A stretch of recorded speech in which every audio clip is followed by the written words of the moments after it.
रामपुर और आज़मगढ़ पार्लियामेंट के जो बाई इलेक्शन के नतीजे आए, उससे एक बात साफ जाहिर होती है कि समाजवादी पार्टी में ना तो काबिलियत है ना अहलियत है बीजेपी को शिकस्त देने के लिए। और मैं उत्तर प्रदेश के अल्पसंख्यक समाज, दलित और मुसलमानों से, और ख़ास तौर से हिंदी हार्टलैंड के मुसलमानों से अपील करूंगा कि वो अपने वोट को ज़ाय ना होने दें और ऐसे निकम्मी पार्टियों का साथ ना दें जो बीजेपी को हरा नहीं सकते। वो सिर्फ आपको धोखा देकर आपका वोट हासिल कर लेते हैं और नतीजा ये निकलता है कि बीजेपी जीत जाती है। अब जब आज़मगढ़ में 2019 के पार्लियामेंट के चुनाव में अखिलेश यादव ने 1,60,000 की मेजॉरिटी से उस पार्लियामेंट सीट को जीता था, अब आप हार जाते हैं 8,000 वोट से। कौन जिम्मेदार? साफ जाहिर हो रही है कि समाजवादी पार्टी में ना काबिलियत है, ना अहलियत है, ना ताकत है कि वो भाजपा को शिकस्त दे सकें। इसीलिए हम अपील करते हैं ख़ास तौर से मुसलमानों से कि अपने वोट को ज़ाय होने ना दें। और दूसरी बात यह है कि अब ये 2 आज़मगढ़ और रामपुर की पार्लियामेंट सीट से बीजेपी जीत गई, कौन जिम्मेदार है इसका? किसको आप बोलेंगे कि बी टीम, सी टीम, डी टीम, ई टीम बोलेंगे? किसको वोट कटवा बोलेंगे? महाराष्ट्र में वहाँ पर शिवसेना के 40 विधायक भाग गए, किसको जिम्मेदार करार देंगे वहाँ पर आप?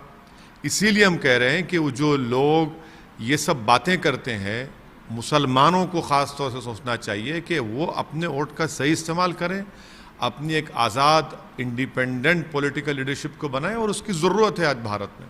जैसा आपको बी टीम का कहा जाता है, तो बस ये थे बी टीम, आप तो खुश होंगे फिर इस रिजल्ट से?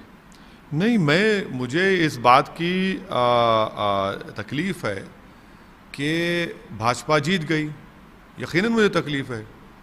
और मुझे पहले से अंदाज़ा था, बल्कि जो मीडिया के जानकार लोग हैं जो हमसे ऑफ द रिकॉर्ड बात किए थे, हमसे कह रहे थे कि नहीं हो पाएगा, समाजवादी पार्टी से नहीं जीत पाएंगे। इतना अहंकार अखिलेश यादव का कि जिस पार्लियामेंट सीट से उनके पिताजी एमपी थे, फिर वो बने, आप वहाँ पर जाते भी नहीं लोगों को बताने के लिए कि वो क्यों इलेक्शन नहीं लड़ रहे हैं।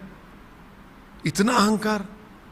यकीनन हमको तकलीफ है कि भाजपा जीत रही है, मगर भारत के और ख़ास तौर से उत्तर प्रदेश के मुसलमानों से अपील करें कि अपनी सियासी पहचान को बनाएं, अपने मुक़द्दर के फैसले खुद करेंगे आप।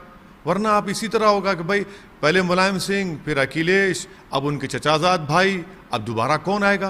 पर गुड्डू जमाली को वोट देते तो क्या हो जाता? क्या आसमान गिर जाता?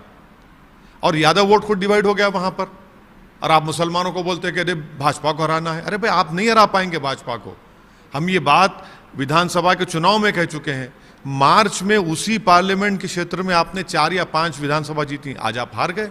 आप ये कहना चाहते हैं कि बीजेपी की जीत नहीं, अखिलेश के अहंकार की हार? दोनों भी है, दोनों भी। देखिए, बीजेपी भाजपा जीत रही इसलिए रही है क्योंकि इन पार्टीज में ना काबिलियत है, ना अहलियत है, ना वो करेज ऑफ कन्विक्शन जो बोलते हैं अंग्रेजी में, ना इंटेलेक्चुअल ऑनेस्टी को वो भाजपा को हरा पाएंगे। इसीलिए तो भाजपा जीत रही है। और मुसलमानों को डरा कर, फुसला कर, और ये बताना चाहते हैं कि मुसलमान का गुलाम है। आप बताइए कैसे जीत गए वहाँ पर भाजपा? ये मेरा सवाल उन लोगों से जो मुझ पर उंगलियां उठाते हैं, आप बताइए कौन जिम्मेदार है?